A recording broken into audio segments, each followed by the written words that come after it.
Чыноўнікі тлумачаць рост курсу долара. Беларуская армія распачала новае вучэнне на мяжы з еўразвязам. Нобелеўскага лаўрэата Алеся Бяляцкага дадалі ў базу вышыку Расіі.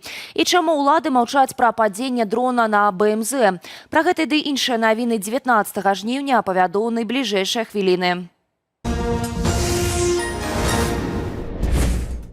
Чыноўнікі паспрабавалі супакоіць беларусаў на фоне роста курсу долара. Кіраўнік Нацбанку Роман Галоўчынка назваў сітуацыю, цытата, абсалютна спакойную і патлумачыў яе прычыну залежнасцю беларускага рубля ад валюты суседняй краіны.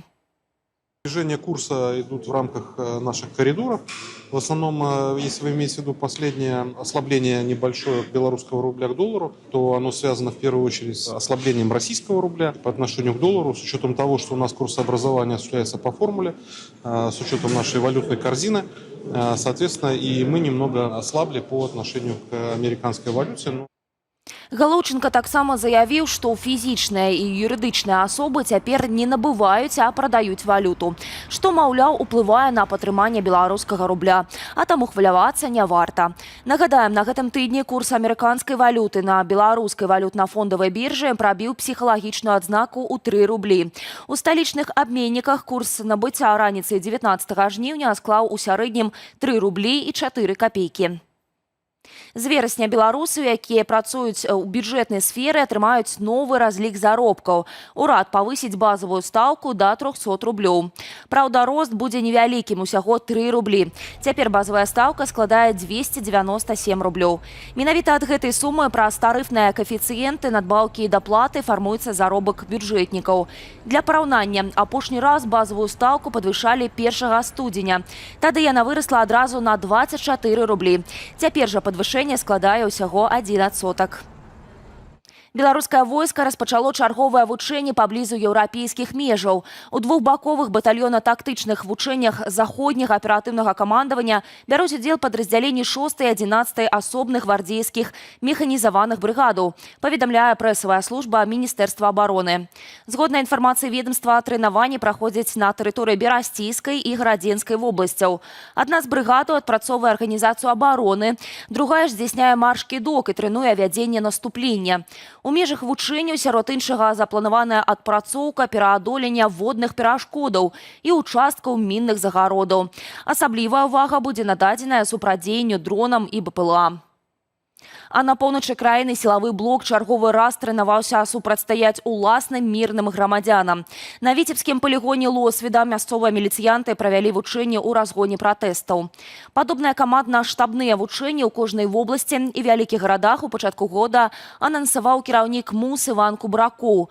У Віцебску яны ўпершыню прайшлі ў красавіку. І тады Кубрако аказаўся незадаволены ўзроўнем падрыхтоўкі сілавікоў. Дайшло нават да кадравых перастановак.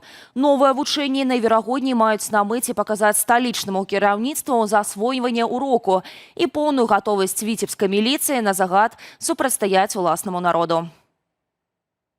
Дэпартавалі з краіны, а цяпер шукаюць. У расійскую базу вышуку дадалі праваабаронцу і лаўрэата Нобелеўскай прэміі міра Алеся Бяляцкага. У спецыяльнай карце на сайце СОТА былога палізняволенага шукае беларуская міліцыя. Паводле якога канкрэтна артыкулу распачата крымінальная справа, невядома. Алеся Бяляцкага затрымалі ў ліпені 2021-га. Праз 2 гады яго судзілі да 10 гадоў калоніі паводле абвінавачвання ў кантрабандзе і фінансаванні пратэстаў. Летась яго датэрмінова выпусцілі з калоніі праз гэтак званае памілаванне і прымусова вывезлі з Беларусі. Таксама ў базе вышуку РФ значыцца іншы экспалітвязень, таксама вызвалены паводле перамоўнага трэку ЗША і Беларусі анархіст Мікалай Дзядок. Улады дагэтуль ні на рэспубліканскім, ні на рэгіянальным узроўні не пракаментавалі інфармацыю аб магчымым падзенні і выбуху БПЛА на тэрыторыі беларускага металургічнага заводу ў Жлобіне. Няма ні пацверджання, ні афіцыйнага абвяржэння. Журналістам удалося датэлефанавацца ў прыёмную самого прадпрыемства і мясцовае аддзяленне Міністэрства надзвычайных сітуацыяў. Аднак там падрабязнасцямі дзяліцца адмовіліся. За такой скрытнасцю хаваецца пасвядомае жаданне ўладаў дыстанцыявацца ад войны, каб не сапсаваць свой мірны вобраз, мяркуе палітолог і спецыяліст у нацыянальнай бяспецы Александр Казак.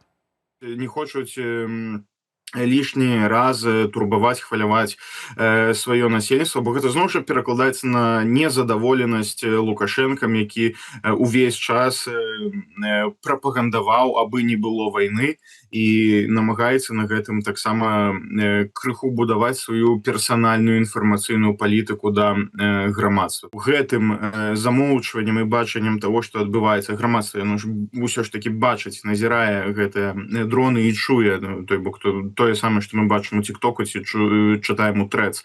Гэта не праходзіць так незаўважальна, але па вялікім рахунку гэта закладанне такой выбухоўкі з адтэрміноўкай, бо яно ўсё ж такі застаецца ў грамадстве, і гэты страх, паніка, яно можа выліцца ў нешта большае. Страшная авария в городском районе. На закруглении мокрой дороги 59-гадовый кіроўца аўтакрану не даў рады кіраванню. І шматтонны мас спачатку пратараніў Volkswagen, а потым абодва транспартавыя сродкі вылецелі ў кювет, дзе аўтакран фактычна раздавіў легкавік. 59-гадоваму кіроўцу Volkswagen шматлікімі траўмамі экстрана шпіталізавалі. Цяпер следчыя праводзяць праверку абставінаў здарэння. Сапраўдны шторм чакае беларусаў у сераду. Сіноптыкі папярэджваюць пра жоўты ўзровень небяспекі, праз моцны дождж і шквалісты вецер. Паводле Белгідрамету парывы ветру будуць дасягаць 15-20 метраў за секунду, што, як адзначаюць сіноптыкі, адпавядае 8 балам паводле шкалы Бафорта. Такія паветраныя масы могуць ламаць дрэвы, зносіць рэкламныя банеры і пашкоджваць дахі будынкаў. Апроч моцнага ветру чакаюцца кароткатэрміновыя дажджы, а на поўначы краіны залівы. У асобных рэгіёнах навальніцы. Пры гэтым тэмпература паветра падымецца да 17-24 градусаў цяпла. Беларускіх і расійскіх біятланістаў не дапусцяць да чарговага міжнароднага сезону, паведамляе прэсавая служба Міжнароднага саюзу біятланістаў IBU. У арганізацыі паведамілі, што ў чэрвені і ліпені прадстаўнікі абедзвюх краінаў звярталіся наконт перагляду дзейных з 2022 года санкцыяў.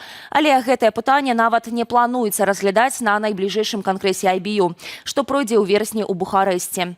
У Міжнародным саюзе біятланістаў аргументавалі сваю пазіцыю тым, што абедзве краіны не выканалі аднаго з галоўных патрабаванняў – адасаблення спартоўцаў і афіцыйных асобаў ад структураў, звязаных з расійскай агрэсіяй супраць Украіны.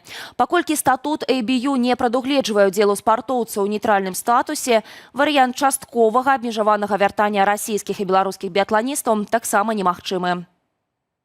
Пра развіццё падзеяў павядуць мае калегі ў вечаровых выданнях «Аб'ектыву» і студыі Белсата о 19 гадзіне. Заклікаю падпісвацца на нашы сацыяльныя сеткі, а таксама, калі для вас гэта бяспечна, паставіць лайк і пракаментаваць гэтае выданне ў Ютубе. Так вы падтрымаеце нашу працу і дапаможаце распаўсюду незалежнай інфармацыі. Беражыце сябе і заставайцеся з Белсатам.